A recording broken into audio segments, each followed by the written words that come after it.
Mic number 4 میں کوئی خاتون ہوں نان مسلم تو سوال کریں. Assalamu alaikum to all of you. My name is Maya Sasane. I am staying at Vashi, Navi Mumbai. And my question is, why respected prophets and spiritual scripts were sent to Mid-Asia and nearby Europe, and why not to India?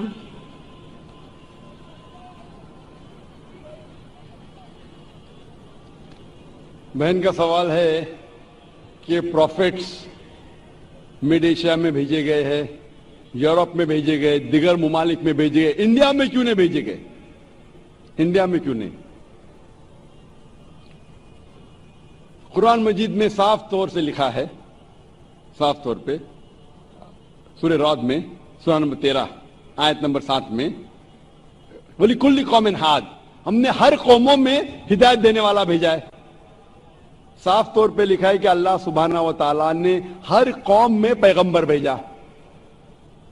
اور حدیث میں آتا ہے کہ محمد صلی اللہ علیہ وسلم فرماتے کہ اللہ سبحانہ و تعالیٰ نے ساری دنیا میں 1,24,000 پیغمبر بھیجے، لیکن نام سے ذکر قرآن مجید میں صرف 25 کا ہے.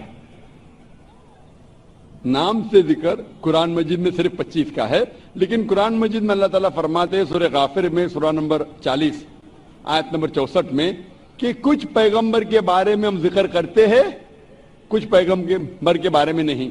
تو سارے پیغمبر کا ذکر کرنا قرآن مجید میں ضروری نہیں، تو یہ قرآن مجید اتنی بڑی کتاب ہو جاتی ہے، بلڈنگ سے بھی بڑی. اتنی چھوٹی کتاب جب آج اکثر انسان نہیں پڑھتے تو اللہ تعالیٰ نے یہ قرآن مجید ٹیلی گرافک میسج شارٹ میں انسانیت کو ہدایت دی ہے. It's a telegraphic message, لیکن اس میں یہ کہا گیا ہے کہ ہر قوم میں ہم نے پیغمبر بھیجا، ہر قوم میں، تاکہ کوئی یہ نہیں کہہ سکے کہ مجھے پیغام نہیں ملا. انڈیا میں بھی اللہ نے پیغمبر بھیجے ہیں، نام سے ہم ان کا ذکر نہیں جانتے، نام سے ان کا ذکر قرآن مجید میں نہیں ہے. لیکن ایک بات میں ضرور کہنا چاہوں گا کہ جتنے پیغمبر، آخری پیغمبر محمد صلی اللہ علیہ وسلم کے پہلے آئے، ان کا پیغام محدود تھا صرف ان لوگوں کے لیے جہاں ان نے پیغام دیا.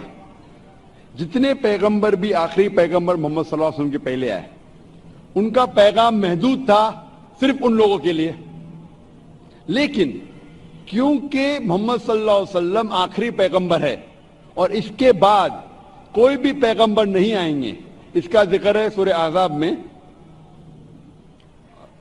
سورہ نمبر 33 آیت نمبر 40 میں کہ محمد صلی اللہ علیہ وسلم آخری پیغمبر ہے. اسی لیے محمد صلی اللہ علیہ وسلم صرف عربوں یا صرف مسلمانوں کے لیے نہیں بھیجے گئے تھے، وہ ساری انسانیت کے لیے بھیجے گئے تھے. قرآن مجید میں لکھا ہے سورہ انبیاء میں سورہ نمبر 21 آیت نمبر 107 میں وَمَا أَرْسَلْنَاكَ إِلَّا رَحْمَةً لِلْعَالَمِينَ، کہ ہم نے تمہیں بھیجا ساری انسانیت کے لیے، سارے جہاں کے لیے، سارے عالمین کے لیے. کیونکہ محمد صلی اللہ علیہ وسلم آخری پیغمبر تھے، ان کے بعد کوئی پیغمبر نہیں آئے گا، اسی لیے وہ صرف مسلم یا مسلمان یا عربوں کے لیے نہیں، سارے انسانیت کے لیے بھیجے گئے تھے. اور قرآن مجید کے پہلے کئی پیغام آئے، کئی وحی آئے. جتنے پیغام اللہ کے طرف سے آئے قرآن مجید کے پہلے، وہ صرف محدود تھے چند لوگوں کے لیے.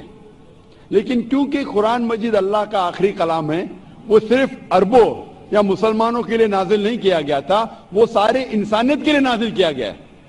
اور اس کا ذکر آتا ہے سورہ ابراہیم میں سورہ نمبر 14 آیت نمبر 52 آیت نمبر 52، اور سورہ بقرہ سورہ نمبر 2 آیت نمبر 185 میں کہ ہم نے یہ قرآن ساری انسانیت کو ہدایت کے لیے نازل کیا ہے. تو اسی لیے آج قرآن اور محمد صلی اللہ علیہ وسلم کا پیغام صرف مسلمانوں یا عربوں کے لیے نہیں. پہلے جتنے پیغمبر آئے، جتنے بھی اللہ کے کلام بھیجے گئے، وہ صرف محدود تھے کچھ لوگوں کے لیے. آج آپ چاہے ہندوستان میں رہ رہے ہو یا یو کے میں یا سعودی عربیہ میں یا یو ایس اے میں یا کینیڈا میں، ساری انسانیت کو ماننا چاہیے آخری پیغام قرآن مجید اور آخری پیغمبر محمد صلی اللہ علیہ وسلم. اسی لیے اس کا ذکر محمد صلی اللہ علیہ وسلم کا ذکر سارے دیگر مذاہب میں ہیں کہ یہ آخری پیغمبر آنے والے ہیں. بائبل میں ہیں, ہندوؤں کی کتاب میں ہیں, پارسیوں کی کتاب میں ہیں, یہودی کی کتاب میں ہیں. اسی لیے آج آپ چاہے دنیا میں کدھر بھی رہ رہے ہو, کوئی بھی خاندان میں پیدا ہوئے ہوں گے, آپ کو ماننا چاہیے قرآن مجید اور ماننا چاہیے آخری پیغمبر محمد صلی اللہ علیہ وسلم. آپ May I ask one more question? جی ہاں بہن. مطلب اسلامزم میں ریبورن ہونا یعنی دوسرا جنم تو ہے نہیں, رائٹ؟ تو پھر ہاں قیامت کے وقت اللہ سب کو پھر سے مطلب یہ کریں گے, تو وہ مجھے کنسیپٹ سمجھ میں نہیں آیا. بہن نے پوچھا کہ اسلام میں ری بورن ری برتھ تو نہیں ہوتا, پھر سے آپ دنیا میں پیدا نہیں ہوتے, لیکن آخرت میں پھر سے اٹھایا جائے. اس کو کانسیپٹ نہیں سمجھے. آپ اگر پڑھیں گے یہ جو کانسیپٹ ہے ہندو دھرم میں جو ری برتھ کا, یہ کانسیپٹ کچھ کتابوں میں ہے, لیکن اونچی کتاب اگر آپ پڑھیں گے Veda, the cycle of birth and rebirth is called samskara. Sanskrit میں اسے کہتے سمسکارا. یہ ہندو ودوانوں نے, پنڈتوں نے اس کا ذکر کیا, لیکن اس کا ذکر وید میں کہیں نہیں آتا ہے. وید میں کہا گیا ہے پنرجنم. پنرجنم سنا آپ نے؟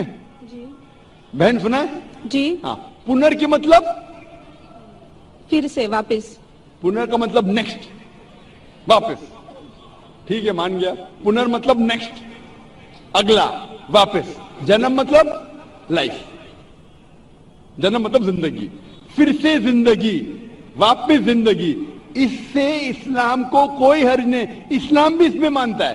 اسلام میں بھی اللہ تعالیٰ فرماتے ہیں سورہ بقرہ میں کہ اللہ تعالیٰ نے آپ کو زندگی دی, پھر موت دی, پھر سے زندگی دی.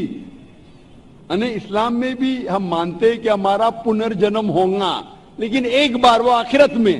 تو پنرجنم میں اسلام میں بھی لکھا ہے, لیکن سمسکارا نہیں. جو ہندو ودوان کہتے زندگی پھر موت, پھر زندگی, پھر موت, پھر زندگی اور موت, اور اب 7 بار لیں گے جنم انسان جیسا, اس کا ذکر وید میں کہیں بھی نہیں ہے. میں چیلنج کرتا ہوں. یہ پنڈتوں کا وچار تھی, سوچ تھی, یہ ثابت کرنے کے لیے کہ کچھ بچے پیدا ہوتے بیمار, کچھ پیدا ہوتے اچھی صحت کے ساتھ, کچھ بچے پیدا ہوتے اپاہج, کچھ اچھی صحت کے ساتھ, کچھ امیر کچھ غریب. تو خدا بھگوان انجسٹ نہیں ہو سکتا. بھگوان ہمیشہ جسٹ ہے.